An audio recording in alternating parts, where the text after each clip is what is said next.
أعوذ بالله من الشيطان الرجيم.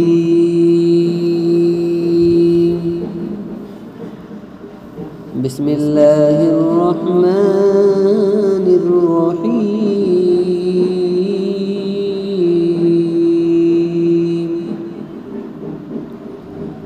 يا بني إسرائيل اذكروا نعمتي التي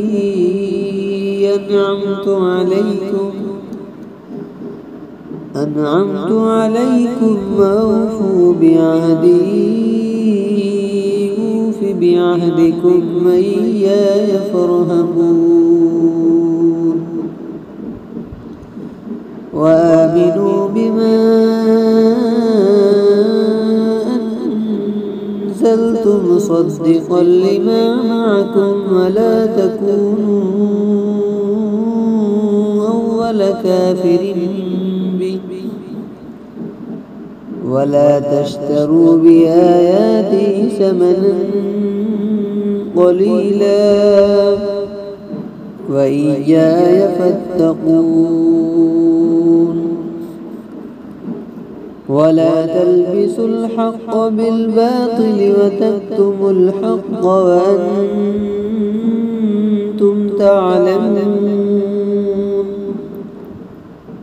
وأقيموا الصلاة وآتوا الزكاة واركعوا مع الراكعين.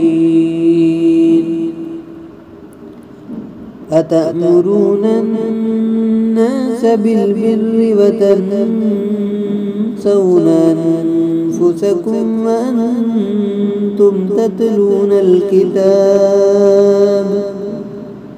أفلا تعقلون. واستعينوا بالصبر والصلاة وإنها لكبيرة إلا على الخاشعين الذين يظنون أنهم ملاقو ربهم وأنهم إليه راجعون.